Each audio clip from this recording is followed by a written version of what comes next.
Hello everyone. I welcome you back again to my channel Smart Labs, and I'm Komal, your life and career coach. If you remember in the last series of our How to Crack a Group discussion, we discussed why it is so important.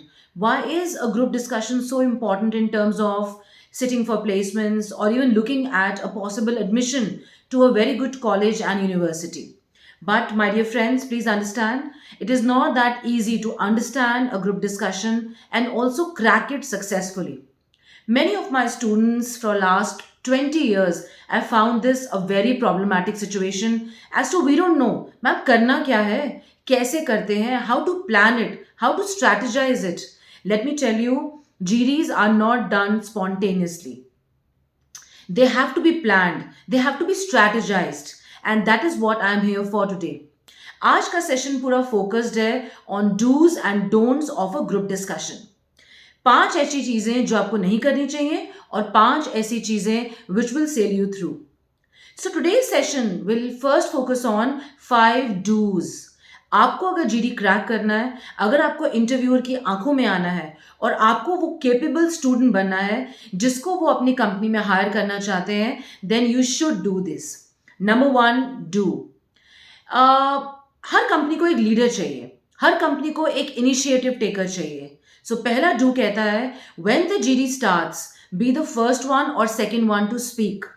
क्योंकि ये आपकी leadership qualities को दर्शाता है, ये उस interviewer को दिखाता है कि आप इनिशिएटिव लेना चाहते हो, आप चैलेंजेस को आगे बढ़ के लेना चाहते हो.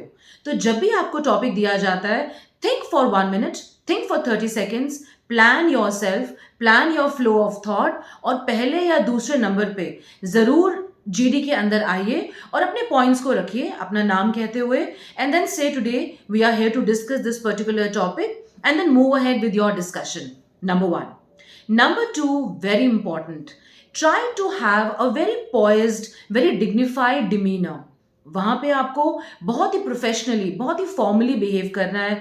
आपका सिटिंग, आपका कंडक्ट, आप कैसे आई कांटेक्ट बनाते हैं, आप बाकी टीम मेंबर से कैसे बात करते हैं, इसमें बहुत ही फॉर्मल कंडक्ट दिखना चाहिए इंटरव्यूअर को.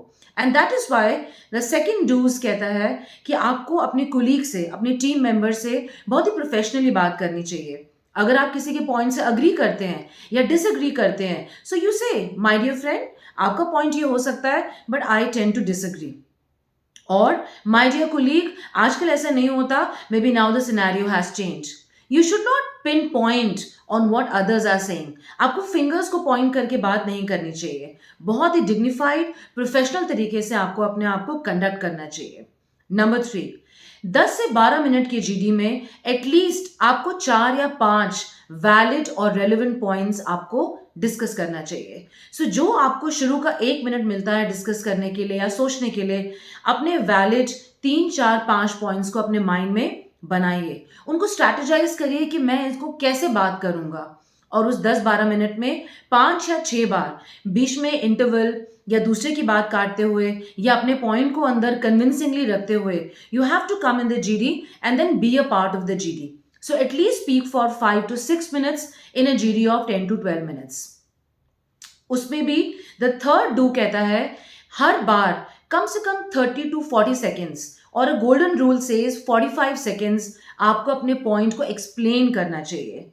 क्योंकि 10 या 15 सेकेंड में आपका नाम या आपका पॉइंट कभी रजिस्टर नहीं हो सकता, वो तो शुरू होते ही खत्म हो जाता है. तो कम से कम 40 सेकेंड अपने पॉइंट को एक्सप्लेन करिए, and then let others also discuss, और इधर अग्री और disagree with your point.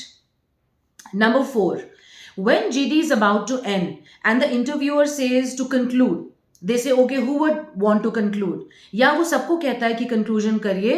Again be an initiative taker, again be a leader. आप बीच में आइए, बोलिए okay, I would take the chance to conclude here and I would like to discuss all the points that have been discussed. Again, it shows a very important personality trait, that is, you are always ready for challenges, you want to take up new assignments, you are an initiative taker, and you have all the capabilities to be a leader. पांचवा and very important, आपके पांचों point उस topic के इर्द गिर्द होने चाहिए. अगर आप उस टॉपिक के फॉर हैं तो वो पांचों पॉइंट एक ही दिशा में होने चाहिए. अगर आप उस टॉपिक के अगेंस्ट है तो भी आप उसी को स्टिक करिए. ये बहुत इंपॉर्टेंट पैरामीटर है कि जिस पर्सपेक्टिव को आप स्टिक कर रहे हैं, आप सारे पांचों पॉइंट्स उसी पर्सपेक्टिव को एक्सप्लेन करते हुए आप बताइए. It is not a debate, it is a one perspective that you have to give about your self. तो आप एक ही बात को बार बार जस्टिफाई करते हुए रेलिवेंटली उसको एक्सप्लेन करें. ऐसा मत करिए कि 2 पॉइंट ये और 3 पॉइंट उसके against, then that goes against you. Very important. Let us now discuss the 5 don'ts. ये चीजें आपको बिल्कुल अवॉइड करनी चाहिए और ये नहीं करना चाहिए.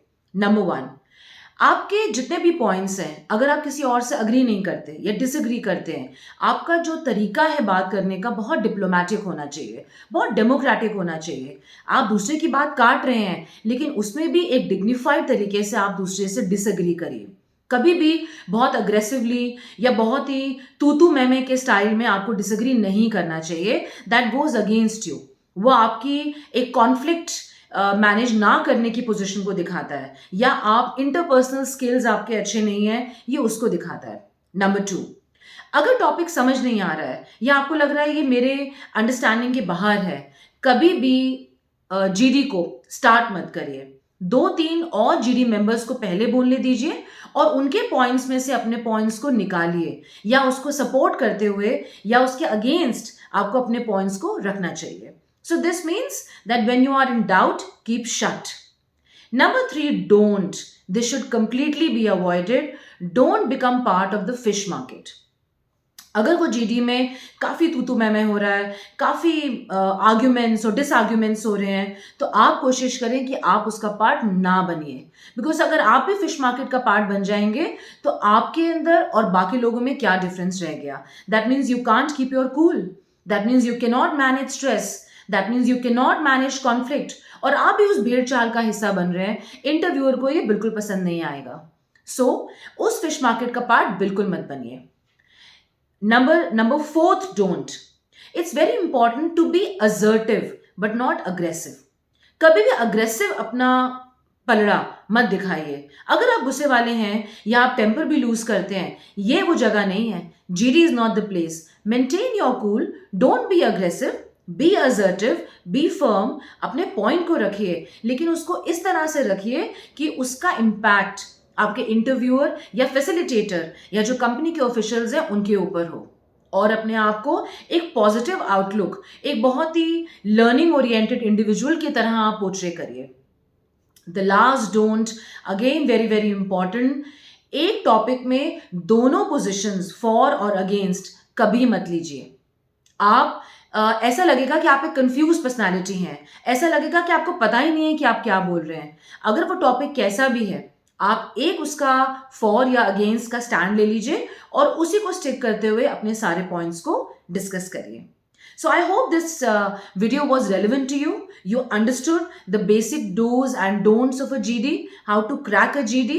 See, GD has to be planned. It's a strategy. You cannot play it spontaneously. पहले सोचिए, फिर समझिए और फिर उसको प्ले करिए, अपने आप को जज करते हुए कि क्या मैं ठीक कर रहा हूँ, क्या ये मैं गलत कर रहा हूँ और क्या मुझे नहीं करना चाहिए. It's all about common sense. But they always say common sense is very uncommon. So I'll see you very soon in the next series of the videos where I will discuss more about the right strategy for a GD, the kinds of GD, and how to deal with different kind of group discussions that you may face in life. Till then, like the video, subscribe to the channel and stay tuned.